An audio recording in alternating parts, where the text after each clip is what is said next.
여러분, 안녕하세요. 혹시 이런 생각 해보신 적이 있으신가요? 왜 어떤 집의 아이들은 성인이 되어서도 유독 잘 될까요? 부모가 부자라서도 아이가 어릴 적 특별히 뛰어나서도 아니었습니다. 겉보기엔 평범한 집인데 성인이 된 자녀들이 각자 자리에서 인정받으며 살아가더군요. 그 속에는 공통된 비밀이 있었습니다. 오늘은 실제 부모님들의 이야기를 바탕으로 성인 자녀가 잘 되는 집의 4가지 비밀을 나눠드리려 합니다. 여러분도 오늘 영상 끝까지 보시면 당장 실천할 수 있는 방법을 얻어가실 수 있을 겁니다. 그럼 지금부터 첫 번째 비밀을 함께 살펴보겠습니다. 성인 자녀가 잘 되는 집의 첫 번째 비밀은 바로 대화법이었습니다. 그런데 여기서 중요한 건 이 대화법이 아이가 어릴 때만 적용되는 게 아니라는 점이에요. 자녀가 30대, 40대가 되어서도 똑같이 통하는 방법이었거든요. 많은 부모님들이 착각하시는 부분이 있어요. 우리 애는 이제 다 컸으니까 알아서 할 거야 라고 생각하시는 거죠. 하지만 성인 자녀일수록 부모의 말 한마디가 더 큰 영향을 미칩니다. 먼저 63세 미경 씨 이야기를 들어보세요. 미경 씨 딸 현주 씨는 33세 마케팅 팀장입니다. 몇 달 전 현주 씨가 엄마에게 전화를 걸었어요. 엄마, 요즘 너무 힘들어요. 상사는 계속 트집 잡고 후배들은 말 안 듣고 회사 그만두고 싶어요. 여러분이라면 뭐라고 하셨을까요? 아마 대부분 그냥 참아 또는 요즘 취업이 얼마나 어려운데 이런 말씀하셨을 거예요. 하지만 미경 씨는 달랐습니다. 현주야, 그 상황에서 내가 본 가장 힘든 장면이 뭐였어? 엄마한테 자세히 말해봐. 이렇게 물어보니까 현주 씨가 하나하나 설명하기 시작했어요. 그러자 미경 씨가 또 이렇게 말했습니다. 아, 그런 상황이었구나. 그때 현주가 어떤 생각이 들었을까? 정말 속상했겠다.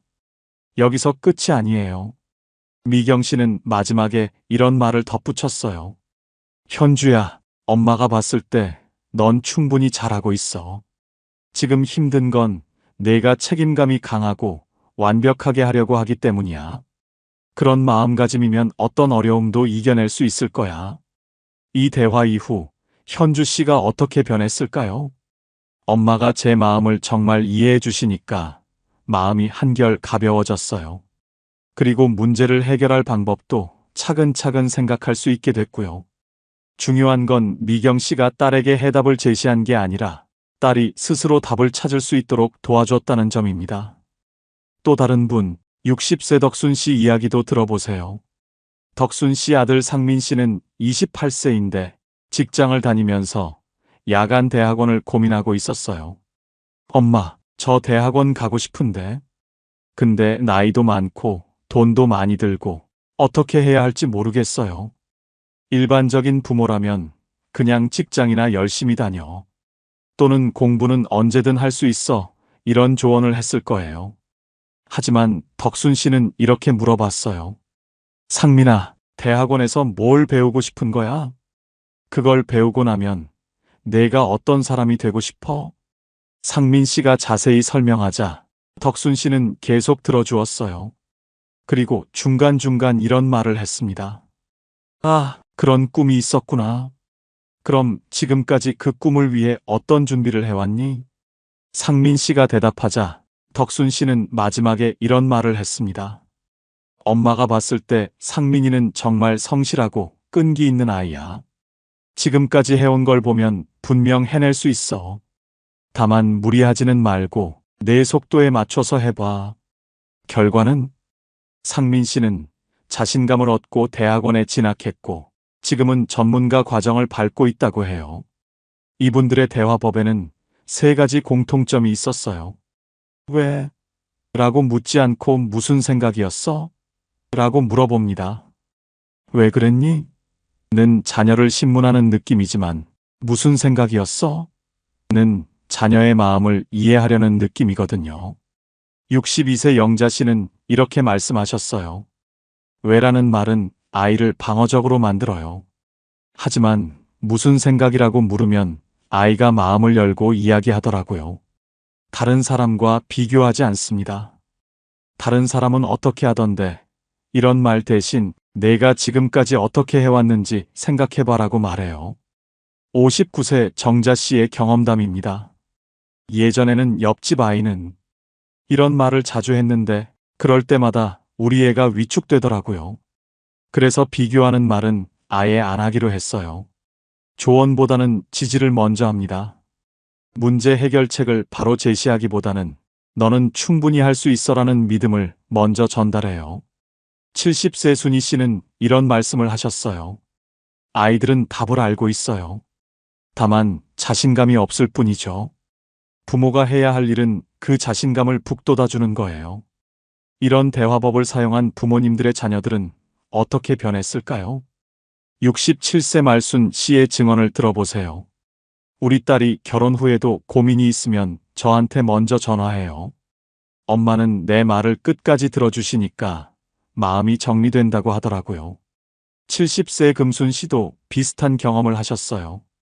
아들이 직장에서 승진 기회가 왔을 때 저한테 먼저 상의했어요. 엄마와 대화하면 제가 정말 원하는 게 뭔지 알 수 있어요 라고 하더군요. 여러분, 성인 자녀에게 가장 필요한 건 조언이 아니라 이해입니다. 해답이 아니라 공감이에요. 지시가 아니라 지지입니다. 오늘부터 자녀와 대화할 때 이 세 가지만 기억해 보세요. 왜? 대신 무슨 생각? 비교 대신 인정, 조언 대신 지지. 분명 놀라운 변화를 경험하실 거예요. 자, 이제 성인 자녀가 잘 되는 집의 두 번째 비밀을 말씀드릴게요. 바로 실패를 바라보는 완전히 다른 관점이었습니다. 대부분의 부모님들은 자녀가 실패하면 어떻게 반응하시나요? 괜찮다, 다음에 잘하면 되라고 위로하시거나 왜 그런 실수를 했니? 라고 걱정하시죠. 하지만 성인 자녀를 잘 키운 부모님들은 달랐어요. 실패를 데이터로 보셨던 겁니다. 감정적으로 접근하지 않고 분석적으로 접근하셨어요. 56세 은숙 씨 이야기부터 들어보세요. 은숙 씨 아들 준호 씨는 29세에 공무원 시험에 도전했어요. 2년 동안 준비했는데 아깝게 떨어졌습니다. 준호 씨가 엄마에게 전화를 걸었어요. 엄마, 저 또 떨어졌어요. 이제 정말 포기해야 할 것 같아요. 일반적인 부모라면 괜찮다, 다시 도전해봐, 또는 이제 그만하고 다른 일 찾아봐라고 했을 거예요. 하지만 은숙 씨는 전혀 다른 반응을 보였습니다. 준호야, 이번에 뭐가 아쉬웠는지 차근차근 분석해보자. 엄마가 들어볼게. 그리고 이어서 세 가지를 차근차근 물어봤어요. 준호야, 시험에서 어떤 부분이 가장 어려웠어? 암기한 건 다 기억났는데 응용 문제가 너무 어려웠어요. 그럼 왜 응용 문제가 어려웠을까? 사실 외우기만 했지 제대로 이해하지 못했던 것 같아요. 그럼 다음에는 어떻게 공부하면 좋을까? 이해를 먼저 하고 그 다음에 암기를 해야겠어요. 준호 씨와 함께 차근차근 분석해 본 결과 문제는 암기에만 집중했다는 점이었어요. 이해 없는 단순 암기로는 응용 문제를 풀 수 없었던 거죠. 은숙 씨는 이렇게 말했습니다. 아, 그럼 이번 경험이 정말 소중하네. 만약 운 좋게 붙었다면 근본적인 문제를 모르고 넘어갔을 텐데 지금 정확히 알게 됐잖아. 그리고 더 놀라운 말을 했어요. 준호야, 진짜 실력 있는 공무원이 되려면 지금이 기회야. 제대로 이해하고 다시 도전해봐. 결과는 어땠을까요? 준호 씨는 6개월 후 다시 시험에 도전해서 합격했어요. 그리고 지금은 해당 분야 전문가로 인정받고 있다고 합니다. 엄마가 그때 괜찮다고만 하셨다면 저는 똑같은 방식으로 공부했을 거예요. 하지만 정확한 원인을 찾게 해주셔서 근본적으로 바뀔 수 있었어요. 또 다른 사례, 61세 정자 씨 이야기도 들어보세요. 정자 씨 딸 수현 씨는 32세에 카페 창업을 했어요. 하지만 6개월 만에 문을 닫게 되었습니다. 수현 씨가 엄마에게 전화했어요. 엄마, 저 완전히 실패했어요. 빚만 잔뜩 지고. 창업은 정말 저랑 안 맞나 봐요. 정자 씨는 어떻게 반응했을까요? 수연아, 엄마가 봤을 때 이번 일은 실패가 아니라 데이터 수집이야. 6개월 동안 정말 값진 경험을 한 거지. 그리고 이어서 말했어요. 창업에 성공한 사람 중에 한 번에 성공한 사람은 거의 없어. 모두 이런 과정을 거쳐서 진짜 실력을 쌓는 거야. 정자 씨도 차근차근 물어봤어요. 수연아, 카페 운영하면서 가장 예상과 달랐던 게 뭐였어? 손님이 생각보다 너무 적게 오는 거였어요. 왜 손님이 적게 왔을까? 위치가 안 좋았던 것 같아요. 그리고 젊은 사람들 타겟으로 했는데 그 동네는 나이 드신 분들이 많았어요. 그럼 다음에 창업한다면 뭘 가장 중요하게 봐야 할까? 위치 선정이요. 그리고 그 지역 사람들이 정말 원하는 게 뭔지 먼저 알아봐야겠어요. 수현 씨와 함께 분석해 본 결과 문제는 위치 선정과 타겟 고객 분석 부족이었어요. 맛이나 서비스는 좋았지만 유동인구가 적은 곳에 젊은 층을 타겟으로 한 카페를 연 게 문제였던 거죠. 정자 씨는 이렇게 격려했어요. 수연아, 이제 네가 창업에서 가장 중요한 걸 알게 됐잖아. 이 경험이 있는 사람과 없는 사람은 완전히 다르지. 1년 후 수현 씨는 분석 결과를 바탕으로 다시 창업에 도전했어요. 이번에는 위치와 타겟을 완전히 바꿔서 접근했고 지금은 성공적으로 운영하고 있다고 합니다. 엄마가 실패를 데이터라고 말씀해 주셔서 포기하지 않을 수 있었어요. 그리고 정확한 분석 덕분에 두 번째는 성공할 수 있었고요. 75세 명순 씨는 이렇게 말씀하셨어요. 실패했을 때 괜찮다고만 하면 아이가 또 같은 실수를 해요. 하지만 왜 그랬을까? 를 함께 찾으면 다음에는 안 해요. 71세 복순 씨의 말씀입니다. 실패해본 사람이 더 강해요. 그 경험이 나중에 더 큰 성공의 밑바탕이 되거든요. 68세 순자 씨는 이런 경험을 들려주셨어요. 예전에는 아이가 실패하면 괜찮다만 했는데 그러면 아이가 또 실패하더라고요. 지금은 왜 그랬을까? 부터 물어봐요. 중요한 건 실패 후에 어떻게 마무리하느냐예요. 대부분의 부모님들은 괜찮다, 다음에 잘하면 되로 끝내시죠. 하지만 이건 진짜 도움이 안 됩니다. 성인 자녀를 잘 키운 부모님들은 반드시 다음 계획까지 함께 세우셨어요. 62세 영순 씨의 말씀을 들어보세요. 실패 분석이 끝나면 반드시 그럼 다음에는 어떻게 할까? 를 물어봐요. 그래야 아이가 무너지지 않고 다시 일어설 힘을 얻거든요. 성인 자녀들은 사회에서 더 큰 실패를 경험합니다. 취업, 승진, 사업, 인간관계. 모든 영역에서 실패할 가능성이 있어요. 이때 부모가 어떤 관점을 제시하느냐가 정말 중요합니다. 70세 말자 씨의 증언입니다. 우리 아들이 직장에서 큰 프로젝트를 실패했을 때 저는 그 경험이 내 능력을 한 단계 올려줄 거야 라고 했어요. 그랬더니 아들이 포기하지 않고 더 열심히 하더라고요. 실패를 두려워하는 자녀와 실패를 성장의 기회로 보는 자녀. 어떤 자녀가 더 멀리 갈 수 있을까요? 답은 명확합니다. 74세 순희 씨는 이렇게 말씀하셨어요. 실패를 무서워하는 아이는 도전을 안 해요. 하지만 실패를 배움으로 보는 아이는 계속 도전하죠. 그 차이가 나중에 큰 차이를 만들어요. 여러분도 오늘부터 자녀의 실패를 다르게 바라보세요. 감정적으로 위로하지 마시고 분석적으로 접근해 보세요. 실패는 끝이 아니라 시작입니다. 더 나은 다음을 위한 소중한 정보예요. 자, 여기서 잠깐 정리해 볼게요. 지금까지 성인 자녀가 잘 되는 집의 2가지 비밀을 알아봤습니다. 첫 번째, 대화법의 비밀. 왜? 라고 묻지 말고 무슨 생각이었어? 라고 물어보세요. 비교하지 말고 인정해 주세요. 조언보다는 지지를 먼저 해주세요. 두 번째, 실패 관점의 비밀. 실패를 감정이 아닌 데이터로 봐주세요. 괜찮다로 끝내지 말고 함께 분석하고 다음 계획까지 세워주세요. 혹시 지금까지 내용 중에서 가장 와닿았던 부분이 있으시다면 댓글로 남겨주세요. 저는 일장의 대화법이 가장 도움됐어요. 이런 식으로요. 여러분의 댓글이 다른 분들께도 큰 도움이 됩니다. 그럼 이제 세 번째 비밀로 넘어가 볼까요? 정말 중요한 내용이 남아 있어요.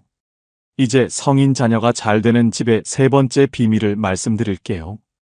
바로 자녀의 독립심을 기르는 완전히 다른 방식이었습니다. 많은 부모님들이 착각하시는 부분이 있어요. 우리 애는 이제 성인이니까 알아서 독립적으로 살 거야 라고 생각하시는 거죠. 하지만 독립심은 저절로 생기는 게 아닙니다. 부모가 의도적으로 만들어줘야 해요. 그런데 여기서 중요한 건 독립심을 기른다는 것이 혼자 내버려 둔다는 뜻이 아니라는 점입니다.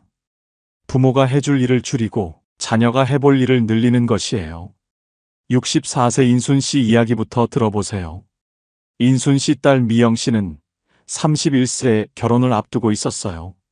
주변 친구들을 보니 부모님이 웨딩홀부터 드레스까지 모든 걸 알아봐 주시더라고요. 미영 씨도 엄마에게 말했어요. 엄마, 결혼 준비가 너무 복잡해요. 어디서부터 시작해야 할지 모르겠어요. 일반적인 부모라면 엄마가 다 알아볼게 또는 엄마 친구가 웨딩 플래너 소개해 줄게라고 했을 거예요. 하지만 인순 씨는 달랐습니다.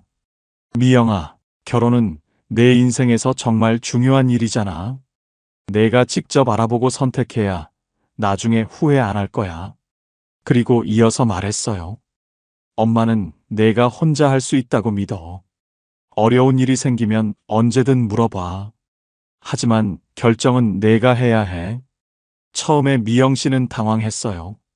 다른 집 엄마들은 다 해주는데 우리 엄마만 안 해주니까요. 하지만 결과는 놀라웠습니다. 미영 씨는 웨딩 관련 사이트를 직접 찾아보고 여러 업체를 비교하고 예산을 계획하며 체계적으로 준비했어요. 6개월 후 미영 씨는 자신이 원하는 스타일의 완벽한 결혼식을 올렸습니다. 처음에는 엄마가 왜 안 도와주시나 싶었는데 지금 보니 정말 감사해요. 제가 직접 준비한 결혼식이라 더 의미 있고 무엇보다 이 과정에서 제가 뭐든 할 수 있다는 자신감을 얻었어요. 더 놀라운 건 그 이후예요. 미영 씨는 신혼집 구하기, 이사 준비, 새 직장 찾기까지 모든 걸 스스로 해결했어요. 결혼 준비를 혼자 해보니까 세상에 제가 못할 일이 없다는 생각이 들어요. 또 다른 사례, 64세 옥분 씨 이야기도 들어보세요. 옥분 씨 아들 재민 씨는 34세 회사원이었는데 직장에서 스트레스를 많이 받고 있었어요. 재민 씨가 엄마에게 상담했어요. 엄마, 회사가 너무 힘들어요. 이직을 할까 말까 고민되는데 엄마는 어떻게 생각하세요? 일반적인 부모라면 요즘 취업이 어려운데 그냥 버텨봐 또는 스트레스 받으면서 일할 필요 없어라고 조언했을 거예요. 하지만 옥분 씨는 다르게 접근했어요. 재민아, 이건 내 인생에서 정말 중요한 결정이야. 엄마가 대신 결정해주면 나중에 후회할 수도 있어. 내가 직접 정보를 찾아보고 판단해봐. 그리고 구체적인 방법을 제시했어요. 지금 회사에서 좋은 점과 나쁜 점을 정리해봐. 그리고 이직했을 때의 장단점도 써봐. 시장 상황도 알아보고 내가 원하는 회사가 정말 있는지도 확인해봐. 재민 씨는 처음에는 귀찮아했어요. 엄마가 그냥 조언해 주시면 되는데. 하지만 옥분 씨는 흔들리지 않았어요. 재민아, 엄마는 내가 충분히 현명한 판단을 할 수 있다고 믿어. 스스로 결정한 일이어야 끝까지 책임질 수 있어. 결국 재민 씨는 3개월에 걸쳐 철저히 조사했어요. 현재 직장의 문제점, 시장 상황, 자신의 경력과 실력, 이직 가능한 회사들까지 모든 걸 분석했어요. 그 결과 재민 씨는 이직하기로 결정했고 6개월 후 더 좋은 조건의 회사로 옮겼습니다. 엄마가 그때 대신 결정해 주셨다면 저는 평생 의존적인 사람이 됐을 거예요. 하지만 스스로 분석하고 결정해보니 어떤 문제든 해결할 수 있다는 자신감이 생겼어요. 75세 금순 씨는 이렇게 말씀하셨어요. 사랑한다고 해서 다 해주면 아이가 약해져요. 힘들어도 스스로 하게 놔둬야 강해집니다. 69세 점순 씨의 경험담입니다. 아이가 어떻게 해야 해요? 라고 물으면 이렇게 알아보면 되라고 방법만 알려줘요. 절대 이렇게 해라고 답을 주지 않아요. 왜 성인 자녀에게 독립심이 이렇게 중요할까요? 사회생활에서 스스로 문제를 해결해야 하기 때문입니다. 직장에서는 부모가 대신 해줄 수 없어요. 결혼 생활에서도 독립적인 사람이어야 합니다. 배우자에게만 의존하는 사람은 좋은 관계를 만들 수 없어요. 부모가 나이 들어서도 자녀가 혼자 살 수 있어야 합니다. 68세 순자 씨의 깨달음을 들어보세요. 처음에는 아이가 힘들어할까봐 많이 도와줬는데, 그러니까 아이가 점점 의존적이 되더라고요. 지금은 일부러 혼자 하게 놔둬요. 그래야 진짜 어른이 되더라고요. 하지만 여기서 주의할 점이 있어요. 독립심을 기른다고 해서 완전히 방치하는 건 아닙니다. 73세 복순 씨는 이렇게 설명하셨어요. 혼자 할 수 있는 힘을 기르면서도 정말 필요할 때는 도움을 요청할 수 있다는 안정감도 줘야 해요. 구체적으로 어떻게 하시냐고 물어보니 이런 답변을 주셨어요. 일단 아이가 스스로 해보게 놔둬요. 3번 정도 시도해봐도 안 되면 그때 도와줘요. 하지만 답을 주는 게 아니라 함께 방법을 찾아줘요. 이런 방식으로 키운 자녀들은 어떻게 됐을까요? 70세 영자 씨의 증언입니다. 우리 아들이 결혼하고 나서도 큰 결정은 저한테 상의해요. 하지만 엄마가 어떻게 해야 할까요? 가 아니라 제가 이렇게 생각하는데 어떠세요? 라고 물어봐요. 스스로 생각한 후에 확인받으려고 하는 거죠. 이것이 바로 건강한 독립심입니다. 혼자서도 할 수 있지만 필요할 때는 현명하게 도움을 구하는 능력이죠. 66세 봉순 씨는 이런 말씀을 하셨어요. 혼자 하다가 정말 어려우면 언제든 도움을 요청하라고 해요. 하지만 쉽게 포기하지는 못하게 해요. 여러분도 오늘부터 자녀에게 이렇게 말해보세요. 내가 충분히 할 수 있다고 믿어. 어려우면 언제든 말해. 함께 방법을 찾아보자. 하지만 결정은 내가 해야 해. 이런 메시지를 계속 전달하면 자녀는 어떤 어려움이 와도 스스로 해결할 수 있는 사람으로 자라날 거예요. 이제 성인 자녀가 잘 되는 집의 네 번째이자 가장 중요한 비밀을 말씀드릴게요. 바로 부모 자신이 행복하고 당당한 삶을 살고 계셨다는 점입니다. 많은 부모님들이 착각하시는 부분이 있어요. 자식을 위해서라면 내 모든 걸 희생해야 한다고 생각하시는 거죠. 하지만 성인 자녀를 잘 키운 부모님들은 달랐어요. 자신의 삶도 소중히 여기셨거든요. 처음에는 이게 이상하게 느껴질 수도 있어요. 자식보다 자신을 먼저 챙긴다니 이기적인 게 아닐까 싶으시죠? 하지만 결과를 보면 완전히 달랐습니다. 75세 영희 씨 이야기부터 들어보세요. 영희 씨는 세 자녀를 키우셨는데 모든 자녀가 각자의 분야에서 성공하고 행복하게 살고 있습니다. 그런데 영희 씨를 만나보니 정말 놀라운 점을 발견했습니다. 저는 아이들을 키우면서도 제 꿈을 포기하지 않았어요. 영희 씨는 젊은 시절부터 서예에 관심이 많았는데 아이들을 키우느라 잠시 멈췄다가 40대에 다시 시작하셨다고 합니다. 매일 새벽에 일어나서 1시간씩 서예 연습을 했어요. 아이들이 엄마는 왜 그렇게 힘든 일을 해요? 라고 물어보면 엄마도 좋아하는 일이 있거든이라고 대답했죠. 그런데 이것이 아이들에게 어떤 영향을 미쳤을까요? 정말 놀라운 변화가 일어났습니다. 아이들이 저를 보면서 사람은 나이가 들어도 새로운 것에 도전할 수 있구나라는 걸 배웠대요. 영희 씨의 큰아들이 직접 한 말이라고 합니다. 그래서 저희 형제들은 모두 자기만의 취미나 특기를 갖고 살고 있어요. 더 놀라운 건 영희 씨가 60대의 서예 전시회까지 열었다는 점입니다. 자녀들이 모두 와서 축하해줬고 우리 엄마 정말 자랑스럽다는 말을 했다고 하더군요. 자녀들이 성인이 되고 나서도 제가 계속 성장하는 모습을 보여주니까 아이들도 나도 계속 도전해야지라는 마음을 갖더라고요. 또 다른 사례, 73세 정순 씨 이야기도 들어보세요. 정순 씨는 두 딸을 키우셨는데 두 딸 모두 독립적이고 자신감 넘치는 여성으로 자랐습니다. 정순 씨의 삶의 철학이 정말 인상적이었습니다. 저는 아이들에게 엄마는 너희들 때문에 포기한 게 없다고 자주 말했어요. 물론 조정한 부분은 있지만 포기는 하지 않았다는 뜻이에요. 정순 씨는 젊은 시절 간호사였는데 결혼하고 아이를 낳은 후에도 계속 일을 하셨다고 합니다. 물론 육아와 병행하기 쉽지 않았지만 완전히 포기하지는 않으셨다는 겁니다. 파트타임으로라도 계속 일했어요. 그리고 아이들에게 엄마는 엄마로서만 사는 게 아니라 정순이라는 한 사람으로도 살고 있다고 말해줬죠. 이런 엄마를 보고 자란 딸들은 어떻게 됐을까요? 저희는 결혼하고 아이를 낳아도 자신의 일을 포기하지 않는 게 당연하다고 생각해요. 정순 씨의 큰딸 이순 씨의 말입니다.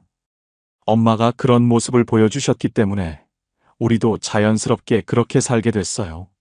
정순 씨는 지금도 70대인데 자원봉사 활동을 활발히 하고 계세요. 나이 들어서도 사회에 기여할 수 있다는 게 정말 행복해요. 그리고 딸들도 그런 제 모습을 보며 자극받는 것 같아요. 68세 명자 씨는 이렇게 말씀하셨어요. 다른 건 몰라도 이것만은 확실해요. 부모가 행복해야 아이도 행복해져요. 부모가 우울하면 아이도 우울해지고요. 실제로 성인 자녀들이 가장 듣고 싶어 하는 말이 무엇인지 아세요? 엄마 아빠가 건강하고 행복하게 지내고 있어라는 말이에요. 70세 말자 씨의 경험담을 들어보세요. 우리 아들이 직장에서 힘들 때 제가 우울해하면 아들이 더 힘들어해요. 하지만 제가 밝고 긍정적으로 지내면 아들도 힘을 얻더라고요. 65세 순자 씨도 비슷한 경험을 하셨어요. 딸이 육아로 힘들어할 때 제가 엄마도 요즘 새로운 걸 배우고 있어서 재미있어라고 하면 딸이 엄마처럼 저도 힘내야겠어요 라고 하더라고요. 72세 경자 씨는 자신만의 시간을 갖는 것이 얼마나 중요한지 깨달으셨어요. 아이들이 학교에 간 시간에는 온전히 제 시간이었어요. 독서도 하고 운동도 하고 친구들과의 만남도 가졌죠. 그리고 이어서 말씀하셨어요. 아이들이 집에 오면 온전히 아이들과 시간을 보냈어요. 그때만큼은 제 일은 잠시 미뤘죠. 하지만 제 시간도 똑같이 소중하게 여겼어요. 69세 복자 씨는 계속해서 새로운 도전을 하셨어요. 50대에 컴퓨터를 배우고 60대에는 영어 회화를 시작했어요. 아이들이 엄마는 정말 대단해라고 하더라고요. 그 결과 어떻게 됐을까요? 아이들도 나이 들어서 새로운 걸 배우는 걸 두려워하지 않아요. 엄마도 그 나이에 배우셨는데 우리야 얼마든지 할 수 있지라고 생각하더라고요. 71세 미자 씨는 자신의 감정을 솔직하게 표현하는 것도 중요하다고 깨달으셨어요.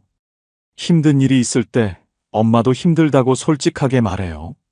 하지만 동시에 그래도 엄마는 이런 방법으로 극복하고 있어라고도 말해줘요. 하지만 여기서 주의할 점이 있어요. 자신의 행복을 추구하되 자녀에게 부담을 주면 안 된다는 점입니다. 74세 순희 씨는 이렇게 말씀하셨어요. 저는 아들에게 절대 너 때문에 내가 이렇게 산다는 말을 하지 않았어요. 대신 엄마는 엄마 나름대로 행복하게 살고 있다는 메시지를 전해주려고 했죠. 구체적으로 어떤 방식이었는지 물어보니 이런 설명을 해주셨습니다. 아들이 엄마 오늘은 어디 가세요? 라고 물으면 엄마도 친구들이랑 재미있는 일이 있어라고 대답했어요. 절대 너 때문에 못 간다거나 너 챙기느라 바쁘다는 말은 안 했죠. 정말 놀라운 건 이런 부모님들은 나이가 들어서도 계속 성장하고 계신다는 점이에요. 68세 순자 씨는 최근에 요가를 시작하셨다고 해요. 딸이 엄마 요즘 너무 활기차 보여요 라고 하더라고요. 그래서 딸도 새로운 취미를 시작했대요. 72세 영순 씨는 스마트폰으로 사진 찍는 법을 배우고 계세요. 손자들한테 예쁜 사진을 보내주고 싶어서요. 아들이 엄마가 이렇게 젊은 마음을 갖고 계시니까 저도 더 열심히 살게 돼요 라고 하더군요. 70세 금자 씨는 온라인 쇼핑몰까지 배우셨어요. 처음에는 어려웠는데 막상 해보니까 정말 재미있더라고요. 딸이 엄마가 저보다 더 트렌디해요 라고 농담하더군요. 여러분, 자녀를 사랑하는 최고의 방법이 무엇인지 아세요? 바로 부모인 여러분 자신이 행복하게 사는 것입니다. 부모가 행복해야 자녀도 행복해집니다. 부모가 성장하는 모습을 보여줘야 자녀도 계속 성장하려고 해요. 부모가 자신의 삶을 소중히 여겨야 자녀도 자신의 삶을 당당하게 살아갑니다. 오늘부터 이렇게 생각해 보세요. 내가 행복해야 우리 아이도 행복하다. 내가 성장해야 우리 아이도 성장한다. 내 삶이 소중해야 아이도 자기 삶을 소중히 여긴다. 여러분의 행복한 삶이 바로 자녀에게 주는 최고의 선물입니다. 오늘 함께 살펴본 성인 자녀가 잘 되는 집의 4가지 비밀 어떠셨나요? 정리해 볼게요. 첫 번째, 대화법의 비밀. 왜? 라고 묻지 말고 무슨 생각이었어? 라고 물어보세요. 조언보다는 지지를 먼저 해주세요. 두 번째, 실패 관점의 비밀. 실패를 감정이 아닌 데이터로 봐주세요. 함께 분석하고 다음 계획까지 세워주세요. 세 번째, 독립심의 비밀. 자녀가 스스로 할 수 있다고 믿어주세요. 어려울 때는 방법을 알려주되 답은 주지 마세요. 네 번째, 부모 자신의 행복. 여러분이 행복해야 자녀도 행복합니다. 계속 성장하는 모습을 보여주세요. 이 4가지만 기억하셔도 분명 달라질 거예요. 댓글에 지금 당장 바꾸고 싶은 한 가지를 남겨주세요. 여러분의 댓글이 다른 분들께도 큰 힘이 됩니다. 구독과 좋아요도 잊지 마시고요. 더 많은 분들께 이런 따뜻한 이야기를 전할 수 있도록 도와주세요. 오늘도 수고 많으셨습니다. 여러분의 하루하루가 따뜻하고 행복하길 바랍니다. 황혼이혼 재산분할. 45년을 함께했지만 결국 남은 건 이것뿐이었습니다. 평생을 모은 돈, 이제는 갈라서야 했습니다. 과연 이 부부의 노후는 어떻게 무너지고 무엇이 남게 될까요? 윤재만 씨는 68살입니다. 공무원으로 30년 넘게 성실히 일하며 살아온 분이었습니다. 은퇴한 지도 어느덧 3년이 흘렀습니다. 그의 곁에는 20살에 결혼해서 45년을 함께 살아온 아내 장미숙 씨가 있었습니다. 두 사람은 젊은 시절부터 지금까지 인생의 모든 순간을 함께 해온 부부였습니다. 겉보기에는 평범한 노부부였습니다. 하지만 실상은 달랐습니다. 한때 풍족하던 퇴직금 1억 2천만 원은 생활비로 조금씩 줄어들고 있었습니다. 연금 200만 원이 들어오지만 매달 생활비가 300만 원이라 100만 원씩은 퇴직금에서 뺐어야 했습니다. 그렇게 계산해 보니 10년도 지나지 않아 퇴직금이 바닥날 상황이었습니다. 아이들은 각자 가정을 꾸려 떠난 뒤였습니다. 첫째 아들은 서울에서 직장 생활을, 둘째 딸은 부산에서 자영업을, 막내 아들은 해외로 나가버렸습니다. 둘만 남은 집안은 점점 삭막해졌습니다. 예전에는 아이들 웃음소리로 가득했던 거실이 이제는 텔레비전 소리만 메아리 쳤습니다. 재만 씨는 매일 아침 일어나면 통장 잔고부터 확인하는 습관이 생겼습니다. 어제보다 줄어진 잔고를 보며 한숨만 깊어갔습니다. 생활비 좀 아껴야 해요. 재만 씨는 늘 같은 말을 했습니다. 이러다간 다 떨어져요. 그러면 아내 미숙 씨는 지친 목소리로 대꾸하곤 했습니다. 나도 아끼고 있어. 근데 이렇게 사는 게 너무 답답해. 이 말이 나온 순간 재만 씨의 얼굴은 굳어졌습니다. 45년을 함께 살아온 부부 사이에 처음으로 깊은 균열이 시작되었습니다. 미숙 씨는 더 이상 참을 수 없다는 듯 방으로 들어가 버렸습니다. 재만 씨는 혼자 거실에 앉아서 멍하니 천장만 바라보았습니다.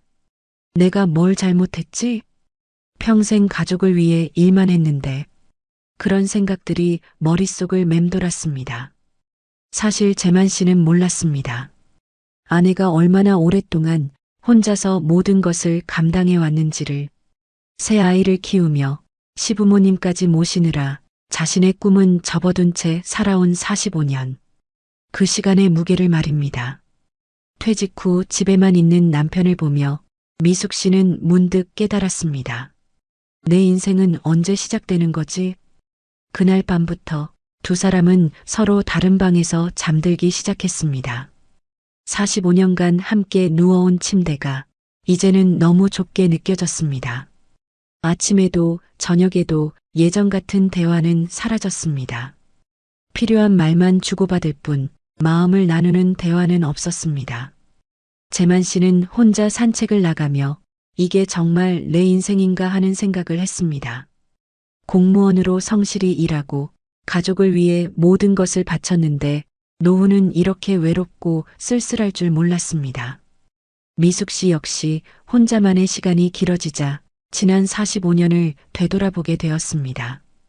젊었을 때 꿈꾸던 것들, 하고 싶었지만 하지 못한 것들이 하나둘씩 떠올랐습니다. 그날 이후 둘 사이의 균열은 걷잡을 수 없을 만큼 커져갔습니다. 45년간 함께 쌓아온 추억들조차 이제는 무겁기만 한 짐처럼 느껴졌습니다. 결국 이혼이라는 단어가 두 사람 사이에 처음으로 오르내리기 시작했습니다. 한때 서로에게 전부였던 부부가 이제는 가장 멀고 낯선 사이가 되어버린 것입니다. 결국 이혼 이야기는 현실이 되었습니다. 두 사람은 상담 끝에 법정을 찾게 되었습니다. 45년간 함께 쌓아온 모든 것을 이제는 법의 잣대로 나눠야 했습니다. 윤재만 씨는 당연히 생각했습니다. 내가 번 돈은 내 것이라고 말입니다. 공무원으로 30년 넘게 월급을 받아왔고 은퇴하며 받은 퇴직수당 1억 2천만 원도 저축통장에 모아둔 8,500만 원도 모두 자신의 것이라 믿었습니다. 아내는 한 번도 직장을 다닌 적이 없었으니 경제적 기여는 없다고 여긴 겁니다. 하지만 변호사는 차분히 설명했습니다. 민법 제839조 2에 따르면 혼인 중 형성된 재산은 공동재산으로 봅니다. 아내분이 가정과 자녀를 돌본 것도 재산 형성에 기여한 것으로 인정됩니다. 재만 씨는 이해할 수 없었습니다. 새벽 6시에 출근해 밤 10시에 돌아오며 땀 흘려 벌어온 돈인데 왜 절반을 줘야 하는지 억울했습니다. 제가 평생 벌어온 돈인데 왜 반을 줘야 합니까? 법정에서 판사는 명확히 말했습니다. 혼인 기간이 45년에 이릅니다. 이처럼 장기간의 혼인에서는 부부가 공동으로 재산을 형성했다고 판단합니다. 따라서 재산 분할 비율은 원칙적으로 5대5입니다. 재만 씨는 계산기를 꺼내 들었습니다. 퇴직금 1억 2천만 원의 절반, 6천만 원. 저축 8,500만 원의 절반, 4,250만 원. 집값 5억 원의 절반, 2억 5천만 원. 모두 합치면 아내가 가져갈 금액은 약 3억 7천만 원에 달했습니다. 내가 30년 넘게 벌어서 모은 돈의 절반을. 재만 씨의 머리는 어지러웠습니다. 아내 측 변호사가 덧붙였습니다. 전업주부의 가사노동은 경제적 가치가 분명합니다. 직접 금액으로 환산하지는 않지만 장기간의 결혼 생활에서는 재산 분할 비율을 높이는 근거가 됩니다. 판사는 서류를 확인하며 다시 말했습니다. 재산 총액은 약 7억 5천만 원. 혼인 전 형성한 재산이 거의 없으니 분할 대상은 대부분 혼인 중 형성된 것으로 봅니다. 결국 아내 장미숙 씨가 가져갈 몫은 약 3억 7천만 원으로 확정되었습니다. 윤재만 씨가 평생 성실히 일해 모은 돈의 절반이었습니다. 평생 벌어온 게 결국 반토막이라니 허무하구나. 윤재만 씨 부부의 혼인 기간은 45년. 법적으로도 사회적으로도 긴 세월이었습니다. 5년, 10년의 혼인이라면 다를 수 있습니다. 하지만 반세기에 가까운 시간은 그 자체로 엄청난 무게를 가졌습니다. 그 시간 동안 쌓인 재산은 두 사람의 공동 노력의 결과물이라고 보는 게 법의 관점이었습니다. 재만 씨는 생각해 보았습니다. 23살에 결혼해서 68살이 된 지금까지 정말 긴 시간이었습니다. 그 45년 동안 어떤 일들이 있었을까요? 아이 셋을 낳아 기르며 첫째가 대학 갈 때까지 20년, 막내가 독립할 때까지 또다시 몇 년, 시부모님을 10년간 모시고 친정어머니도 5년간 돌보았습니다. 그 모든 시간을 두 사람이 함께 했습니다. 이런 사례는 윤재만 씨 부부만의 이야기가 아닙니다. 최근 5년간 황혼이혼이 30%나 증가했고 특히 혼인기간 30년 이상인 부부들의 이혼이 급증하고 있습니다. 통계청 자료를 보면 평균 혼인 지속 기간은 16년 6개월인데 45년이라는 기간이 얼마나 긴지 알 수 있습니다. 하지만 재만 씨에게는 통계보다 중요한 게 있었습니다. 그 45년의 실제 무게였습니다. 법원에서는 이런 기준을 제시했습니다. 혼인기간 5년 미만인 경우 아내의 기여도가 낮아서 30% 전후로 인정되는 경우가 많습니다. 혼인기간 10년 이상이면 40%, 20년 이상이면 50% 이상 인정되는 경우가 많다고 했습니다. 그리고 45년. 이 정도 기간이면 재산분할 비율이 50%를 훨씬 넘어서는 경우도 있다는 것이었습니다. 실제 황혼이혼 사례들을 보면 혼인기간 40년 이상인 경우 아내가 60% 이상을 분할받는 판례도 있었습니다.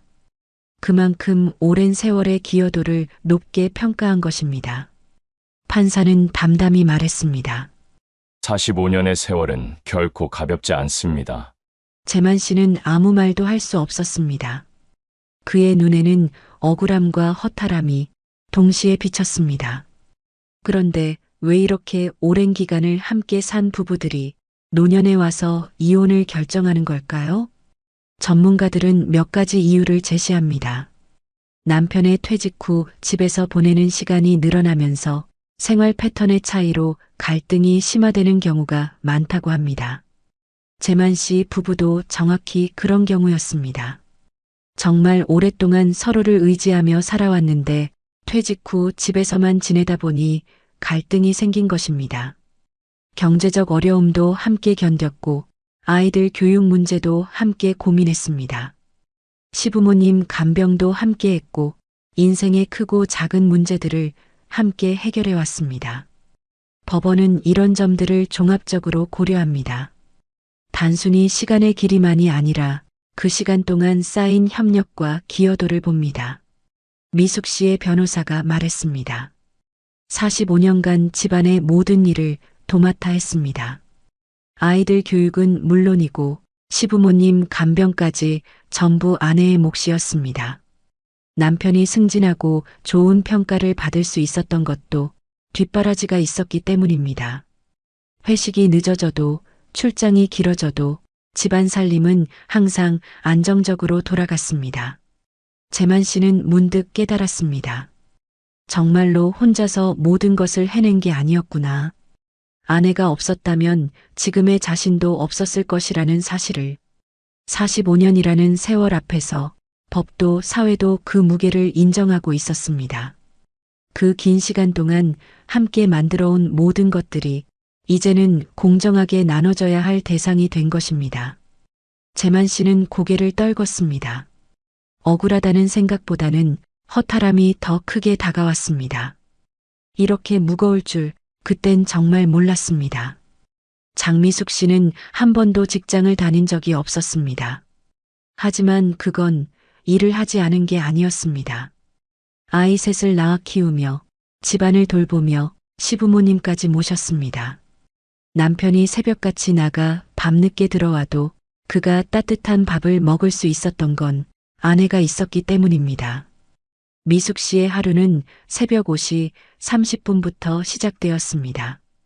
남편과 아이들 아침 준비, 도시락 싸기, 빨래 돌리기. 오전 10시가 되어서야 잠시 숨을 돌릴 수 있었습니다. 오후에는 아이들 학교 일로 바쁜 하루였습니다. 학부모 상담, 준비물 챙기기, 학원 픽업까지. 저녁 준비는 또 다른 전쟁이었습니다. 아이들이 대학을 가고 직장을 얻고 가정을 꾸릴 수 있었던 것도 아내의 손길이 있었기 때문이었습니다. 시부모 치매 간병 5년, 밤마다 깨서 돌본 시간. 그건 돈으로도 말로도 설명할 수 없는 노동이었습니다. 법원은 이를 분명히 인정했습니다. 가사노동 또한 경제적 기여입니다. 전업주부의 역할은 결코 가볍지 않습니다. 변호사가 구체적으로 설명했습니다. 최저임금으로만 단순 계산해도 45년간 수억 원에 이릅니다. 육아, 살림, 간병을 전문업체에 맡긴다면 월 300만 원은 좋게 들어갑니다. 베이비시터, 가사도우미, 간병인 비용을 합치면 말입니다. 그런데 45년간 이 모든 일을 미숙 씨 혼자서 해낸 것입니다. 통계청에서 발표한 자료를 보면 전업주부의 가사노동 시간은 하루 평균 7시간 18분입니다. 이는 직장인 근무 시간과 맞먹는 수준입니다. 하루 종일 기저귀 갈아주고 약 챙겨드리고 밤에도 몇 번씩 깨어서 시부모님을 돌봤습니다. 미숙 씨는 제대로 잠을 잔 적이 없었습니다. 아내는 눈물을 훔치며 속내를 드러냈습니다. 내가 집 지켰으니까 당신이 밖에서 돈 벌 수 있었던 거야. 재만 씨는 생각해 보았습니다. 정말로 자신 혼자 모든 걸 해낸 게 맞나? 아내가 없었다면 어땠을까? 아침마다 도시락을 싸고 저녁마다 따뜻한 밥을 차려주고 아이들 뒷바라지까지 하면서도 한 번도 월급을 받은 적이 없었습니다. 법정에서 판사가 말했습니다.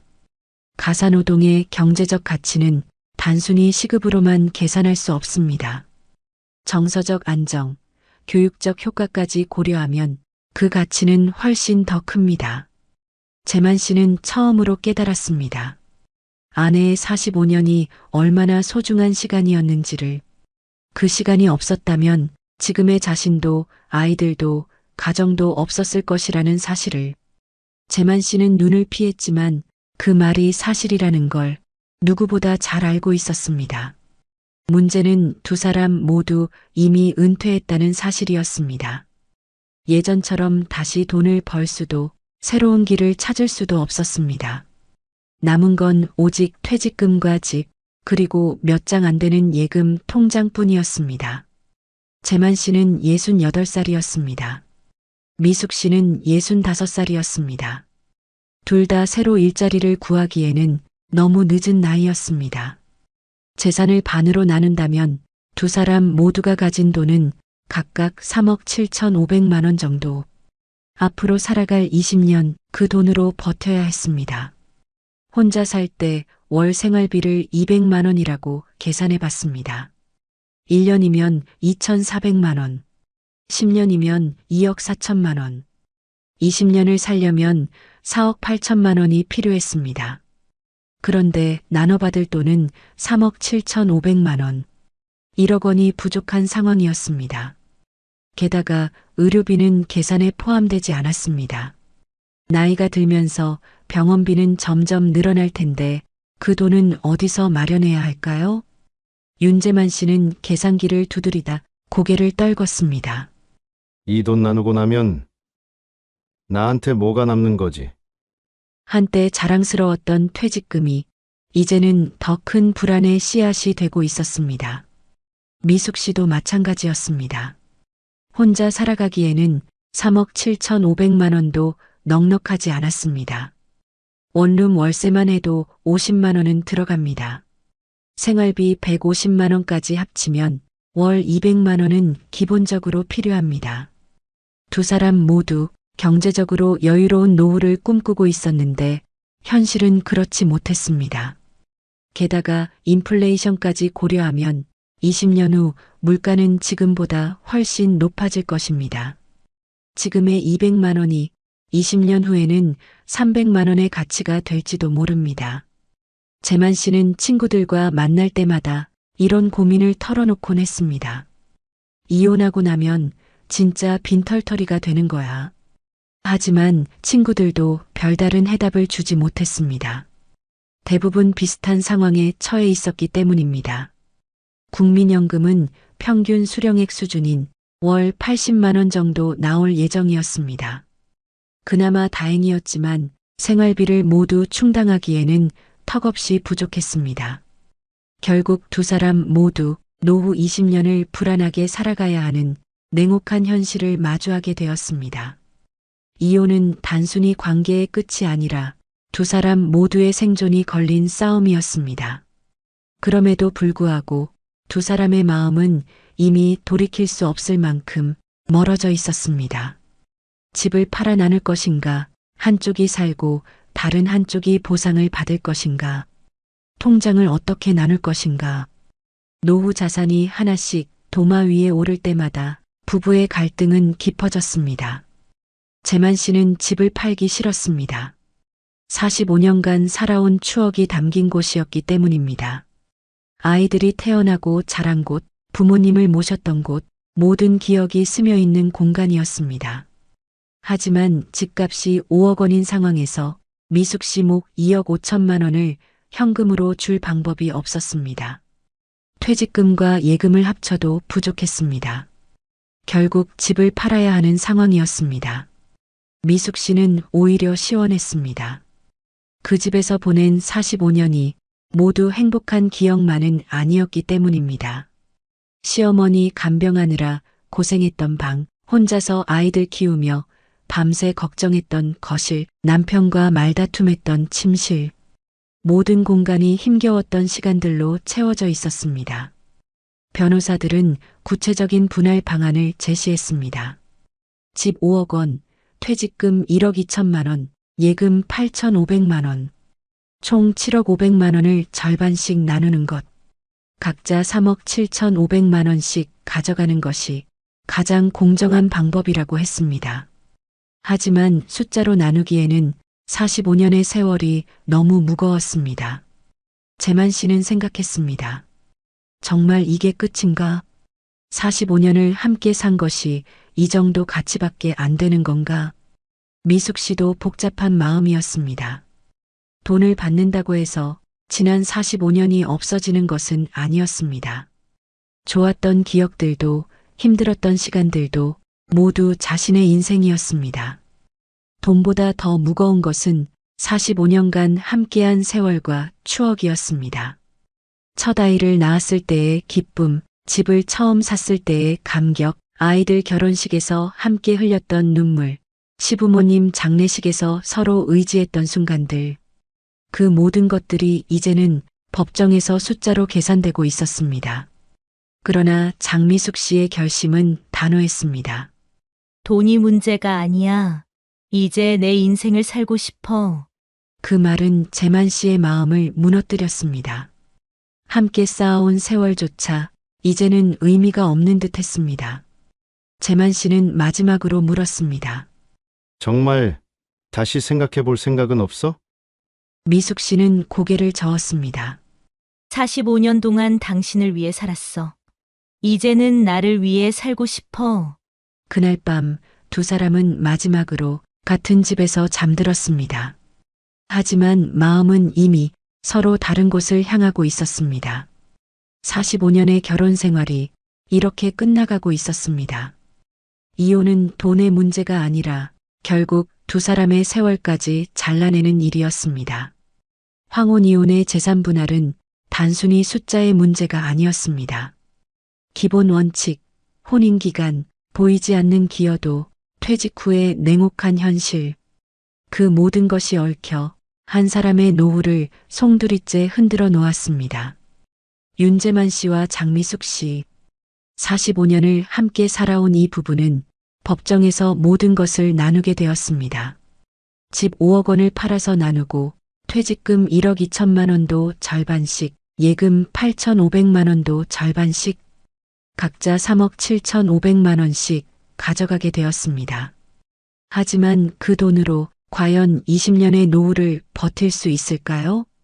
월 200만 원씩 쓴다면 15년 반이면 바닥이 납니다. 의료비까지 고려하면 더 빨리 떨어질 수도 있습니다. 재만 씨는 새로운 원룸에서 혼자만의 노후를 시작했습니다. 45년간 함께했던 모든 것들이 이제는 기억 속에만 남게 되었습니다. 미숙 씨 역시 마찬가지였습니다. 자유를 얻었지만 경제적 불안감은 여전했습니다. 두 사람 모두 예상보다 훨씬 빠듯한 노후를 살아가게 되었습니다. 이것이 바로 황혼이혼의 현실입니다. 감정적 해방과 경제적 위험이 동시에 찾아오는 것입니다. 법은 공정하게 재산을 나눠줍니다. 하지만 그 이후의 삶은 각자가 책임져야 하는 몫입니다. 45년의 혼인 기간이 만들어낸 무게, 전업주부에 보이지 않는 기여, 은퇴 후 더 이상 돈을 벌 수 없는 현실. 이 모든 것들이 복합적으로 작용해서 재산 분할의 결과를 만들어냅니다. 황혼이혼을 생각하고 계신다면 단순히 감정적 결정만으로는 안 됩니다. 철저한 경제적 계산과 준비가 필요합니다. 이 부부는 결국 재산을 나눴지만 그 뒤의 삶은 어떻게 흘러가게 될까요? 이혼 판결 직후 가장 먼저 도마 위에 오른 건 집이었습니다. 서울 구로구의 오래된 아파트, 시세 5억 원. 추억이 깃든 보금자리였지만 법정에서는 50% 분할 대상이었습니다. 분할 방식은 두 가지였습니다. 매각 후 절반을 나누거나 한쪽이 거주하면서 다른 한쪽에 2억 5천만 원을 보상하는 방식. 문제는 현금 부족이었습니다. 퇴직금 1억 2천만 원과 예금 8,500만 원을 모두 합쳐도 상대 몫을 보상하기는 어려웠습니다. 미숙 씨는 단호히 말했습니다. 집을 팔아서라도 제 몫은 온전히 받아야겠습니다. 결국 두 분은 매각을 택했습니다. 집을 팔고 나서 생긴 비용들을 계산해 봤습니다. 다행히 45년간 1주택을 보유하고 거주했기 때문에 양도소득세는 비과세 대상이었습니다. 중개수수료 200만 원, 법무사 비용 70만 원까지 합치면 총 270만 원이 나갔습니다. 실제로 손에 들어온 돈은 4억 9,730만 원이었습니다. 각자 2억 4,865만 원씩 나눠 가졌습니다. 법정에서 계산했던 2억 5천만 원과 큰 차이는 없었습니다. 이제 새 집을 구해야 했습니다. 재만 씨는 구로구 근처의 분리형 원룸을 알아봤습니다. 보증금 5천만 원에 월세 80만 원짜리 15평. 2000년대 초반에 지어진 건물이었지만 혼자 살기에는 충분했습니다. 관리비 5만 원에 수도 전기 가스비까지 합치면 월 12만 원 정도 더 들어갔습니다. 총 주거비는 월 97만 원이었습니다.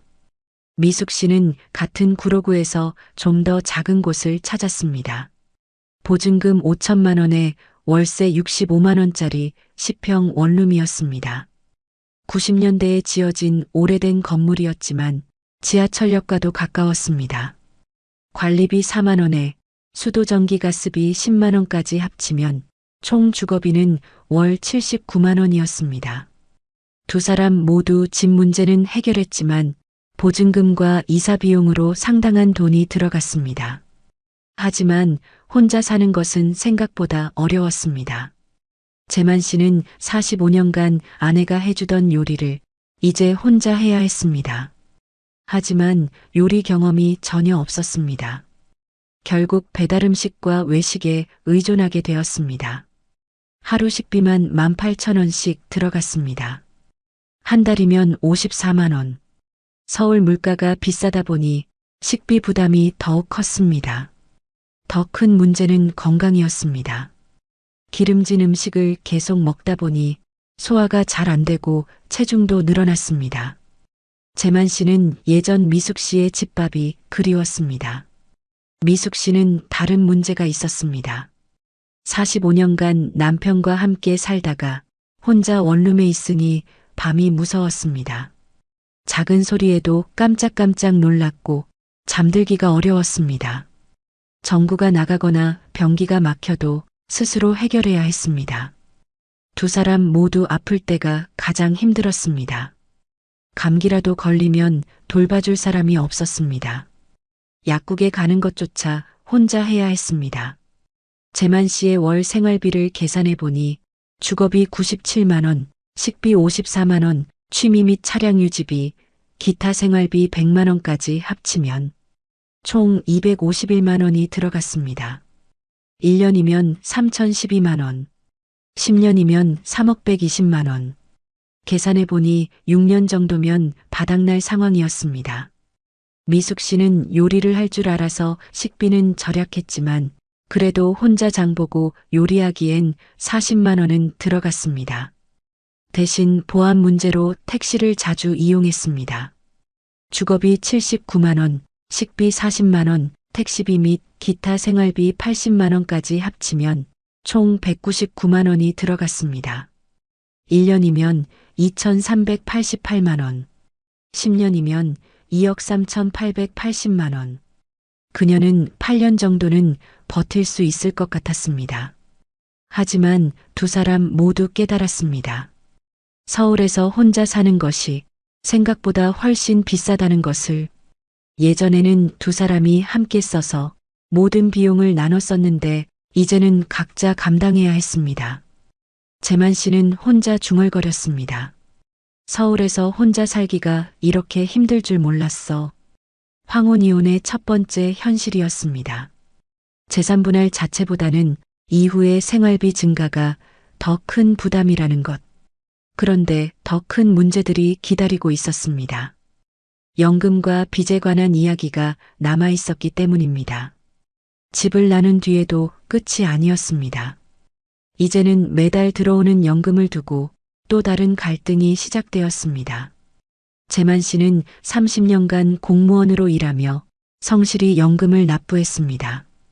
퇴직 후 받게 될 연금이 노후 생활의 버팀목이라고 생각했습니다. 하지만 법원은 이것도 재산분할 대상이라고 판단했습니다. 혼인 기간 동안 납부한 연금은 공동재산.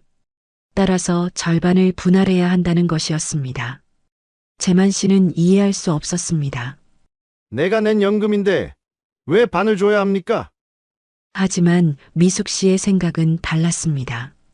당신이 회사 다니는 동안 내가 집 지켰으니 이 연금도 내 몫이 있어야 한다고 생각했습니다. 법원은 명확하게 판단했습니다.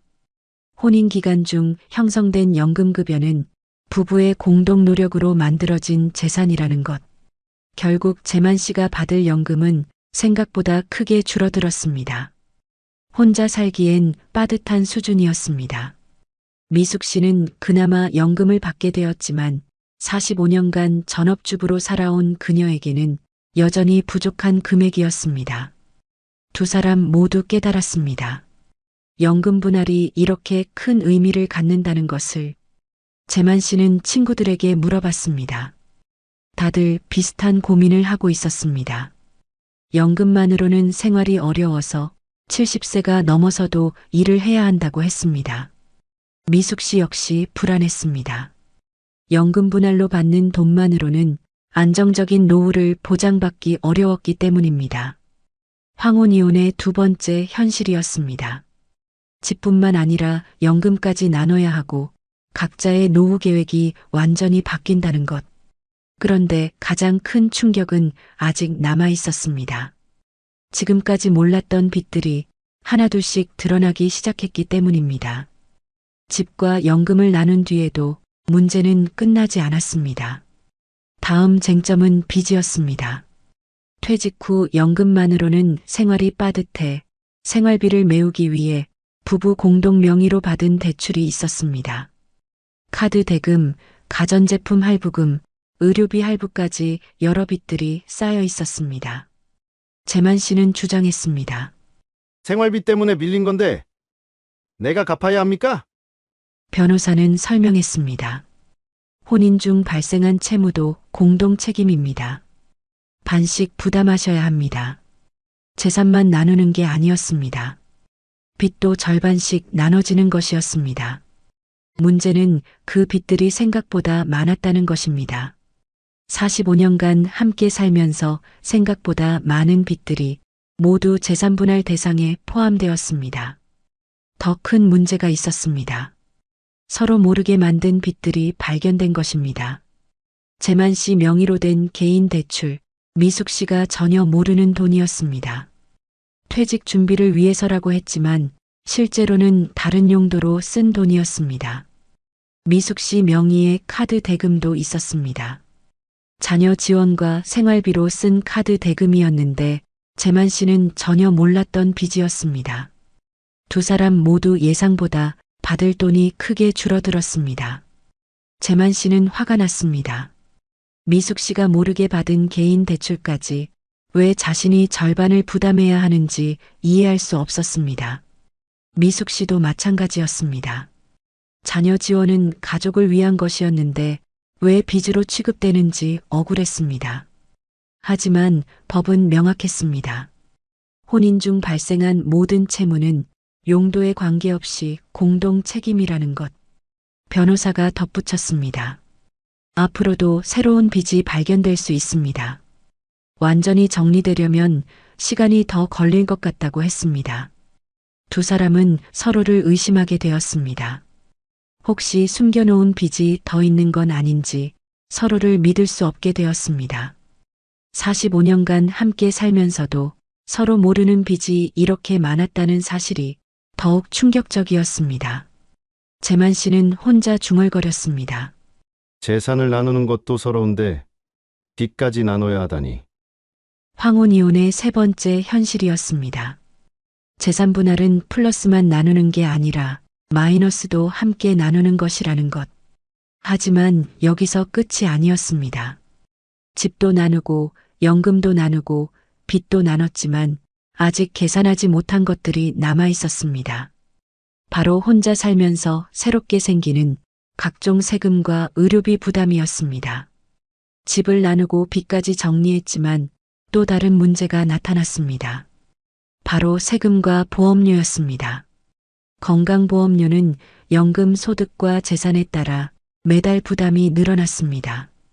혼자 살게 되면서 지역가입자가 되었고 보험료도 각자 따로 내야 했습니다. 예전에는 재만 씨 직장 건강보험으로 두 사람이 함께 혜택을 받았는데 이제는 각자 보험료를 내야 했습니다. 게다가 나이가 들수록 의료비가 커졌습니다. 기본 검진은 무료였지만 추가 검사와 약값이 점점 늘어났습니다. 재만 씨는 당뇨약을 먹기 시작했습니다. 월 5만 원 정도의 약값이 추가로 들어갔습니다. 미숙 씨는 무릎이 아파서 정형외과를 다녔습니다.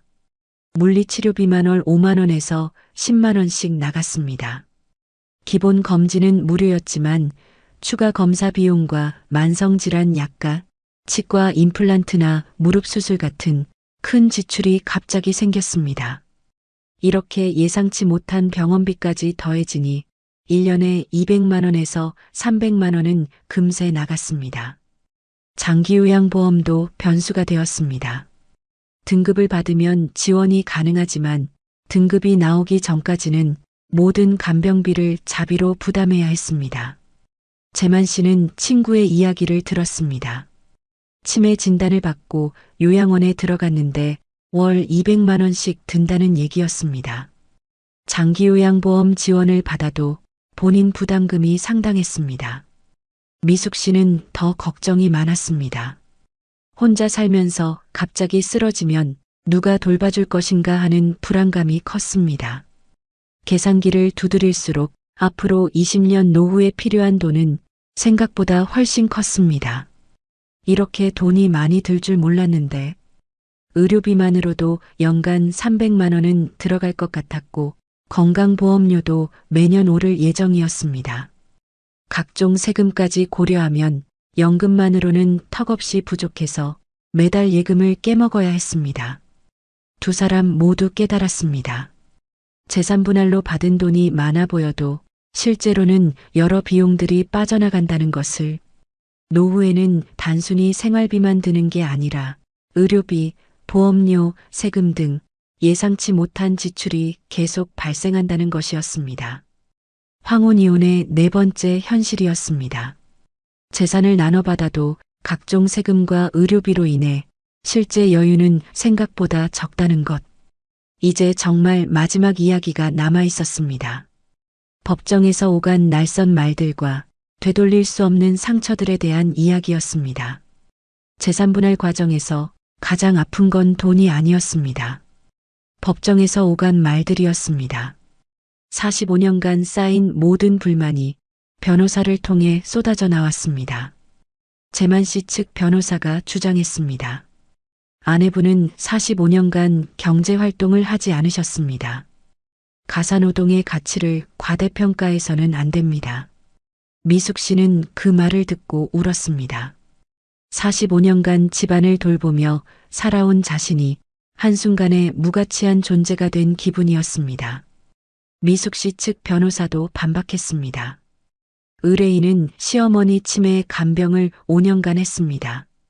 이를 간병인 비용으로 환산하면 수억 원입니다. 재만 씨는 화가 났습니다. 어머니를 돌본 것까지 돈으로 계산한다니 미숙 씨가 이렇게 차가운 사람이었나 싶었습니다. 더 아픈 말들이 오갔습니다. 남편분의 외도 의혹이 있었습니다. 아내분이 집안 경조사비를 과도하게 썼습니다.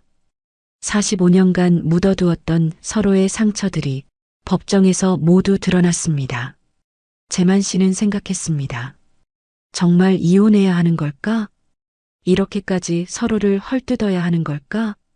미숙 씨도 마찬가지였습니다. 한때 사랑했던 사람과 이런 식으로 헤어져야 하는 현실이 슬펐습니다. 45년이 이렇게 끝나는 게 맞나요? 하지만 이미 돌이킬 수 없었습니다. 변호사들은 의뢰인을 위해 상대방의 약점을 계속 공격했습니다. 성인 자녀들도 상처를 받았습니다. 부모님이 법정에서 싸우는 모습을 지켜봐야 하는 것이 괴로웠습니다. 첫째 아들이 말했습니다. 그냥 집에서 얘기하면 안 돼요? 왜 법정까지 와서 이래야 해요? 하지만 두 사람은 이미 서로 대화할 수 없는 상태였습니다. 법정에서 나온 뒤 재만 씨와 미숙 씨는 서로 눈도 마주치지 않았습니다. 45년간 함께 살았던 사람이 이제는 가장 미운 사람이 되어버렸습니다. 재산 분할이 끝나고 나서 두 사람은 각자의 길을 갔습니다. 하지만 마음속 상처는 돈으로 치유할 수 없었습니다. 재만 씨는 새 원룸에서 혼자 저녁을 먹으며 생각했습니다. 정말 이게 원했던 삶인가? 미숙 씨도 마찬가지였습니다. 자유를 얻었지만 그 대가가 너무 컸습니다. 주변 사람들도 어색해했습니다. 45년간 부부로 알고 지냈는데 갑자기 남남이 되어버린 상황을 어떻게 받아들여야 할지 모르겠다고 했습니다. 동네에서 마주치는 것도 부담이었습니다. 같은 지역에 살다 보니 가끔씩 마주칠 수밖에 없었는데 서로 못 본 척하며 지나쳤습니다. 황혼 이혼의 마지막 현실이었습니다.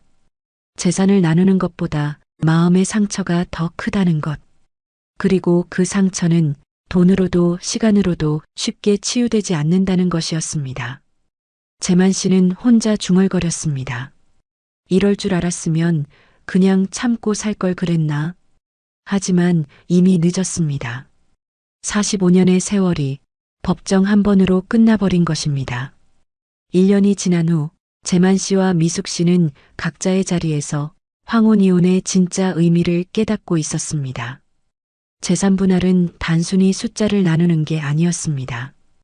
집, 연금, 빚, 그리고 예상치 못한 비용들까지 모든 것이 복잡하게 얽혀 있었습니다.